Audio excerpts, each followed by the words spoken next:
గుంటూరు భాష్యం విద్యా సంస్థలలో పిల్లలకు సిపిఆర్ గుండె జబ్బులు అన్ఎక్స్పెక్టెడ్ హార్ట్ అటాక్ వచ్చిన సమయంలో విద్యార్థులకు మెడికల్ సిపిఆర్ పై ఎమ్మెల్యే గల్లా మాధవి డాక్టర్ల సమక్షంలో జరుగుతున్న అవగాహన సదస్సులో గుంటూరు వెస్ట్ ఎమ్మెల్యే గల్లా మాధవి పాల్గొని సిపిఆర్ పై జరుగుతున్న అవగాహన కార్యక్రమంలో ఆమె పాల్గొన్నారు.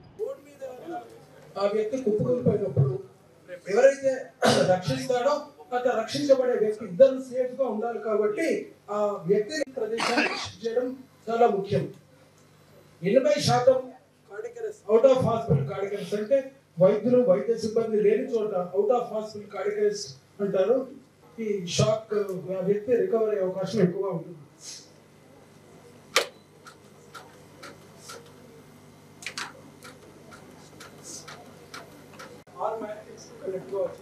వైఫై తోటి బ్లూటూత్ కనీసం చేసినా కూడా ఒక కార్డియక్ జరిగిన వ్యక్తిని రక్షించే అవకాశం ఎక్కువగా ఉంటుంది. ప్రక్రియ చేస్తూనే ఉండాలి. ఈ బైస్టాండర్ సిపిఆర్ అంటే ప్రత్యక్ష సాక్షి చేసే సిపిఆర్ ద్వారా మీ కుటుంబ సభ్యులు రక్షించే అవకాశం ఉంటుంది. అందుకే ఈ ప్రాణరక్షణ ప్రక్రియ ప్రాజెక్ట్ హార్ట్ ఇండియా చేసినా కూడా ఈ హై క్వాలిటీ సిపిఆర్ ట్రైనింగ్ అనేది ఆంధ్రప్రదేశ్ విలువలతో కూడుకున్న విద్యను అందించడంలో భాష్యం స్కూల్ ముందుంటుంది అనడానికి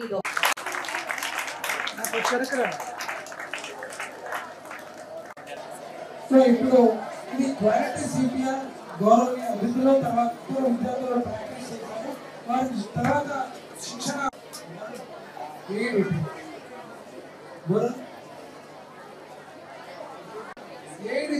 హార్ట్ ఇండియా ప్రాజెక్ట్ వారు నడుపుతున్న శ్రీనివాసరావు గారు ఒక awareness programme high school education చేస్తున్న ప్రతి ఒక్క విద్యార్థికి ఈ యొక్క ప్రోగ్రామ్ని ఇంట్రడ్యూస్ చేస్తూ వారికి సిపిఆర్ మీద అవగాహన కల్పిస్తూ ఆ సదస్సులను ఏర్పాటు చేస్తూ ఈరోజు మన భాష్యం స్కూల్లో ఏర్పాటు చేశారు. రామకృష్ణ గారి ఆధ్వర్యంలో సూపరింటెండెంట్ జీజీహెచ్ సూపరింటెండెంట్ మనకి యశస్వి గారి ఆధ్వర్యంలో అదేవిధంగా డిఎంహెచ్ఓ విజయలక్ష్మి గారి ఆధ్వర్యంలో ఈ యొక్క కార్యక్రమాన్ని చాలా విజయవంతంగా ఈరోజు ఇక్కడ ఏర్పాటు చేసి పిల్లలందరికీ కూడా దీని మీద ఒక అవగాహన సదస్సును ఏర్పాటు చేశారు. చాలా సంతోషంగా ఉంది.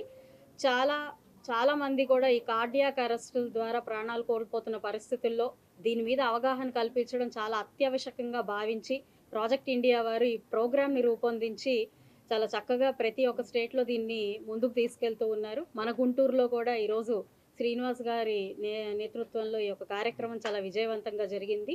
చాలా ఆవశ్యకమైన లైఫ్ సేవింగ్ ప్రోగ్రామ్స్ అన్నీ కూడా వాటి మీద అవేర్నెస్ కల్పించడం అనేది నిజంగా చాలా ముఖ్యమైన విషయం.